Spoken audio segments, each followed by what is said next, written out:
De retour sur ce plateau, comme annoncé, on reçoit pour vous la chargée de communication de l'ONG Tori Ola, et Oui, comme je disais aussi, ancien Gandjano, oui, en effectivement. la personne de Gaopassi Imayatu. Oui. Bonjour Bonjour, Imayat, Monsieur Marcel. comment vous allez? Je vais bien, merci. Et chez vous? Ça va très bien. Alors si nous sommes là aujourd'hui, c'est pour parler de votre ONG, ou du moins c'est de notre ONG, et Tori Ola, qui Oui. était euh, Gandjano. Gonjano, De effectivement. Gandjano à Tori Ola, qu'est-ce qui a changé? Rien n'a changé. Gonjano, c'était un nom peul qui veut dire pour un avenir radieux. Donc, aujourd'hui, depuis mars 2026, nous sommes devenus Toriola ONG. La signification n'a pas changé, ça veut dire toujours pour un avenir radieux. Mais le constat est venu du fait que Gonjano, enfant, ça veut dire Ganjano, qui a plusieurs significations, différentes significations, un peu comme ceux qui vendent Fait. exactement. Ça a des connotations un peu douteuses sur notre vision, notre réelle volonté, ce qu'on dit. Donc, on est obligé à chaque fois, lorsqu'on va sur le terrain ou bien lorsqu'on fait face à des personnes qui ne connaissaient pas l'organisation, D'expliquer. d'expliquer le nom. Donc, pourquoi ne pas partir sur un nom universel qui ne touche pas forcément une certaine signification dans une langue ou une autre? Donc, nous sommes partis pour Toriola. Pour Toriola. Exactement. Alors, Ganjano, moi je pensais que c'est un peu. Oui, Ganjao, c'est un peu, C'est un effectivement, peu. oui. Bon, maintenant, on est venu de Peul, on est passé au Nago. Nago Yoruba, oui. D'accord. Parlons justement de Tori Ola, l'ONG Tori Ola. Quand on parle de Tori Ola, vous faites quoi exactement? À Toriola, déjà, nous sommes une ONG qui est spécialisée dans tout ce qui a trait aux droits de la femme et des filles. Donc, tout ce qui a trait à l'autonomisation économique, sociale, environnementale de la femme, tout ce qui touche à son bien-être et aussi aux enfants, à leur éducation. Parce que lorsqu'on parle de la femme, il faut aussi voir l'enfant. Parce que la femme elle fait naître un enfant et elle s'assure de l'éducation de cet enfant. Donc, une femme qui a déjà les aptitudes économiques, sociales et communautaires pour pouvoir prendre soin d'elle pourra rendre l'enfant meilleur parce que les enfants d'aujourd'hui sont des adultes de demain. Voilà, je vois que ce sont les objectifs que vous venez de citer là. Et donc, pour atteindre ces objectifs-là, quelles sont les activités que vous menez?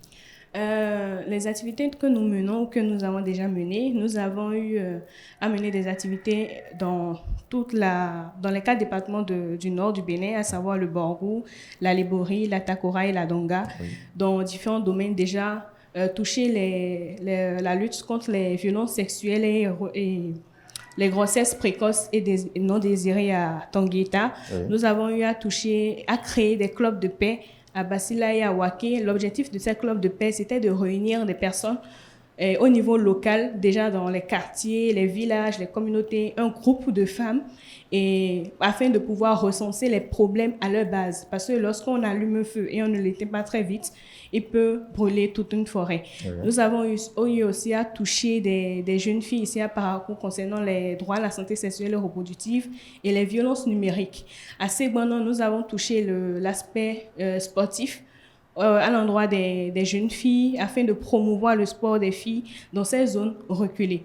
C'est quelques activités parmi tant d'autres que nous avons déjà eu à réaliser. Donc, beaucoup de choses. Oui. Et la plupart du temps, la cible, c'est qui? Les cibles, ce sont les femmes, les filles, les enfants et les personnes vulnérables et les communautés marginalisées.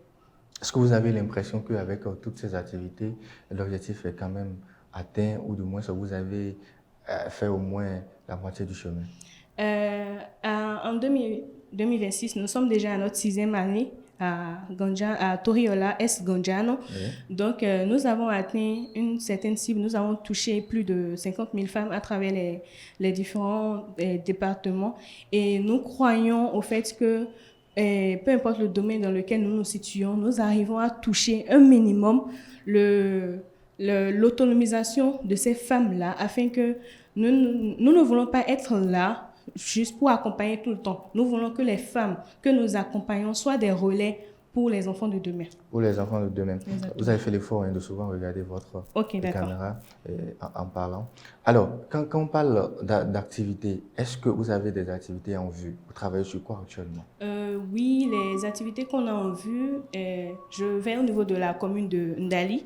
Nous accompagnons les femmes maraîchères dans la commune de Ndali sur le maraîchage, le côté maraîchage. À Tchaoro, nous voulons lancer la deuxième cohorte concernant l'activité sur les droits à la santé sexuelle et reproductive et les violences numériques pour les jeunes là-bas. Nous touchons aussi les clubs de paix, la réactivation de ces clubs de paix-là, parce que nous voyons qu'il est important souvent de pouvoir ramener, de réveiller les personnes lorsque ça concerne le développement communautaire. Exactement. Et nous avons aussi des activités liées à la promotion des droits fonciers en ce qui concerne les femmes qui n'ont pas vraiment accès à la terre ou à la sécurisation de leur terre.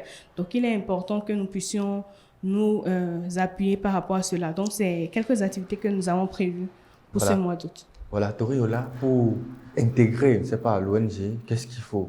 Est-ce qu'il faut juste être motivé ou bien il faut des modalités? Pour intégrer Toriola, la motivation est l'un des critères. Mais l'intégrité est aussi une autre de nos valeurs que nous préconisons.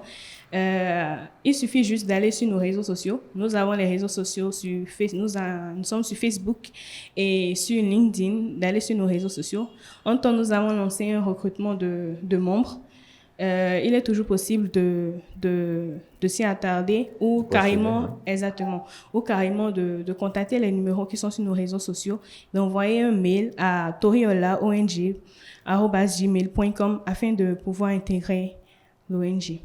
Voilà qui est dit pour beaucoup de choses que font l'ONG, en tout cas les organisateurs de l'ONG Ganjano. Bon, actuellement, c'est plus Ganjano, Toriola. On va s'y habituer. Alors, merci quand même d'être passé. Vous avez un mot de la fin à l'endroit de tous ceux-là, des personnes vulnérables, des enfants. Parce que de toute manière, nous sommes déjà à la fin des vacances. Peut-être qu'il y a une activité en vue pour eux. Ok. Donc, merci déjà, M. Marcel, pour cette invitation de notre organisation de Toriola ONG. Mon mot de fin, c'est pas à l'endroit des jeunes filles et femmes qui doutent encore de leur capacité. Il faut savoir qu'à Toriola ONG, nous préconisons, nous sommes pour la promotion des filles, des femmes, peu importe le domaine, que ce soit le domaine académique, universitaire, sportif ou encore lié à leur santé sexuelle et reproductive.